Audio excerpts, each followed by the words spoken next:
Huge discovery recently. I found out you can go to the store and just buy apples. Dude, when was the last time you had an apple? All right. This has been like my breakfast move for a while now. I go into the pantry, I grab an apple, and I just eat it. I feel like Adam and Eve every single morning, except I'm not being punished. Like why did nobody tell me about this? You could just go to the store and buy a bag of apples. I didn't have to like make something or eat yogurt every morning. Been a huge revelation for me. And now that I am living my best life, let's talk about somebody that's not, right? And that would be Thomas Tuchel. And not just Thomas Tuchel, but the entirety of Bayern.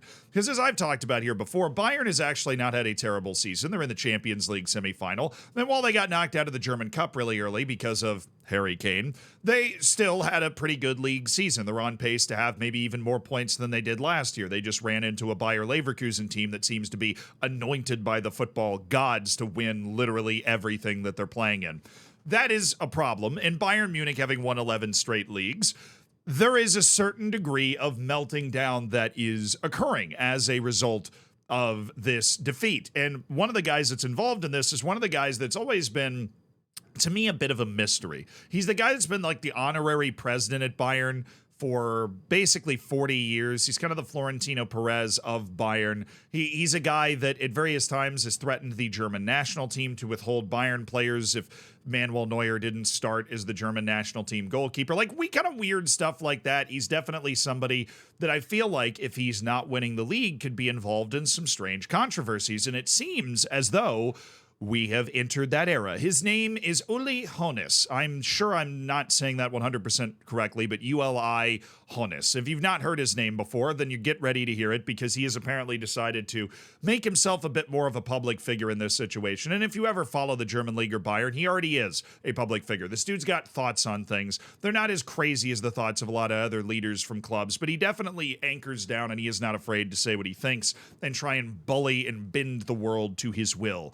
Then he was on a panel the other day and he just started saying some wild shit about Thomas Tuchel, which is a really awkward position, obviously, for Thomas Tuchel because he's already fired, right? Like, Thomas Tuchel's leaving at the end of the season, but he also has a shot to win the Champions League. There's so many different things going on. But you be the judge of how hard Uli Hoeneß has gone in on Thomas Tuchel here. So here's the quote. He's on a panel, and according to the AP, he says, talking about, obviously, Tuchel, he doesn't think he can improve an Alphonso Davies, Alexander Pavlovich, or Jamal Musiala. If it doesn't work, you should buy someone else. I think you should work hard on them and give them confidence. He's basically accusing Thomas Tuchel of what a lot of people accuse like Pep Guardiola of doing, where if you don't have a spot in your team, instead of trying to develop somebody, you just, sit there and throw yourself down in the dirt and go, I want to buy another player, right? Like, that is what apparently he believes Thomas Tuchel is doing instead of developing.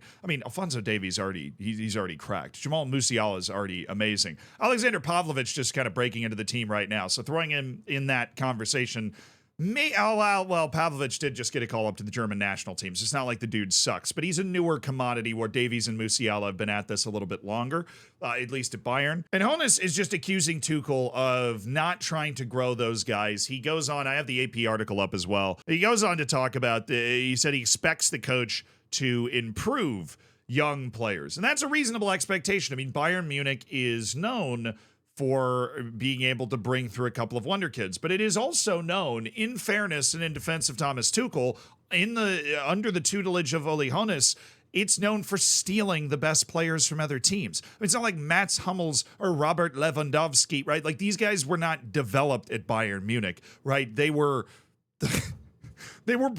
bought from the rest of the league. It's what Bayern does. They vacuum up all of the talent in Germany and concentrate it on one team. Musiala is a great example of them developing players. Alphonso Davies was an incredible pull, right? They pulled him right out of Vancouver and turned him into a star left back. Like, that is an amazing pull. But still, Bayern Munich is not a club. They just bought Harry Kane for $100 million. It's not a club that is entirely dependent on developing players through youth or even if you think of Bayern Munich, you're not thinking, wow, that's one of the best academies in the world. You know they're going to be able to produce some great players. But if you think about the best academies in the world, you're at Barcelona, you're thinking about maybe Chelsea, even though they clearly don't know how to utilize that well, and they end up selling a lot of those guys. Borussia Dortmund, Manchester United's another great example. Man City recently, like these academies that produce players like a Cole Palmer, a Phil, like these guys that are able to pop up on the scene and consistently dominate. But Bayern Munich's in that different category. I would say they're much closer to a Real Madrid. Now, Bayern Munich sells for profit more than Real Madrid does, but they've got the gravitas. They have the pull. They concentrate Galactico-level talent on their team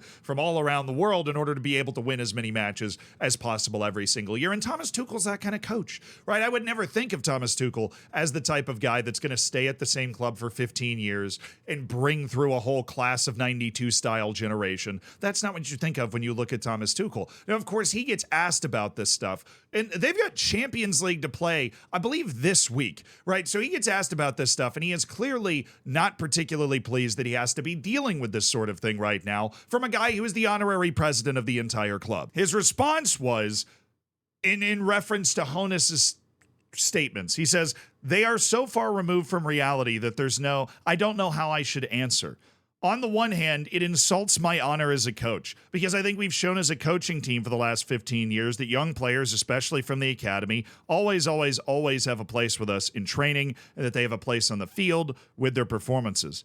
It's so far removed from reality that I wouldn't have reacted to it at all if it hadn't come from Hoeneß. If it hadn't come from Uli, then I would have said, guys, it's not even worth talking about." So he reiterates multiple times that this statement he feels like it is so insane. And I agree with him. I want to be clear, I agree with Tuchel. Even though I'm talking about, I don't think Tuchel's the most youth team development oriented type coach. He feels like a Jose Mourinho win now type coach to me, or an Antonio Conte. He always has, right? Those guys that look at the situation and they're like, how can we win now, right? They're not really thinking about what's going to happen 2 to 3 years down the line. And that's fine. You hire those guys in order to win matches and trophies now. And that's how Thomas Tuchel managed to turn a Chelsea team that was aggressively mid into, Champions League winners, right? Like this is a guy that does have a proven track record of being able to win stuff and is currently in the Champions League semifinal. But where I'm really on Tuchel's side here is the timing of this. Like Uli Hoeneß has been at this for 40 years, right? He understands how all of this works. And even though Tuchel is leaving at the end of the season, which would make him a pretty conceivable punching bag, if you really think he sucks that much, you could have fired him before the end of the season, right? You just said he was going to leave at the end of the year, right? But if you really think he's that bad, if he's that detrimental to the team, if he's harming the future of your team, if you're going to be sitting on a panel dumping on him, you didn't have to keep him around until the end of the year. You could have just ejector seated him now. Right, but you kept him around until the end of the year because you felt like that was the best option. And while you are not going to win the league and you're not going to win the cup, there is still one competition that some would consider by far the biggest competition that you're still in. So why would you be undermining your coach in any way going into that situation? I'm surprised that somebody that's been at it as long as Hoeneß has would kind of fall for that. Even like I understand how he could think this, and how that could factor in his decision to fire or to let go of Tuchel at the end of the season. But you can't be sitting around talking about that now, because now Thomas Tuchel's having to talk about it. Now the whole team is thinking about it, especially if you're Davies or Musiala or Pavlovic. You're sitting there like, whoa, wait, what? I'm not getting a fair shake from Tuchel or something. Like, this is just weird timing.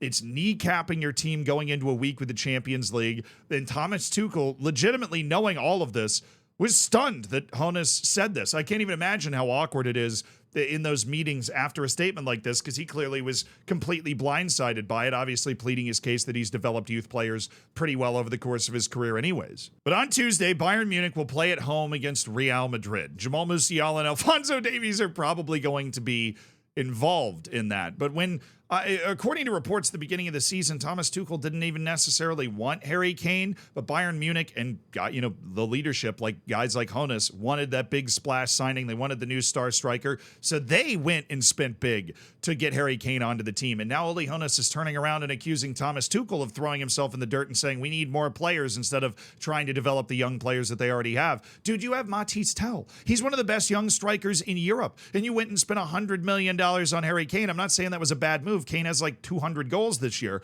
I'm just saying that if you really were all about the let's develop the youth and see what they've got, Matthijs Tel is ready for more first-team playing time. And now he's an understudy to Harry Kane for the next couple of seasons because you went and splashed $100 million on him. So I think it not only is the timing on the statement weird, I think it's a bit hypocritical almost based off of all of the knowledge we have about the way the Harry Kane transfer went down. These kind of maybe almost projecting. Like, I don't know. It just seems like a weird statement from a guy that even when he's usually playing bully ball is more in the Florentino Perez category of he's playing bully ball because he knows how to get what he wants, right? Uli Hoeneß reigns over the Bundesliga like a dark lord, right? He is the Sith, right? He's sitting up there like Emperor Palpatine, just puppeteering everything that's happening underneath him in the entirety of Germany. But this just from basically every angle feels like a misstep. I know I was at least trying to justify Hoeneß talking about Tuchel not leaning into and developing youth players, but it's like they must have had some weird meeting behind closed doors.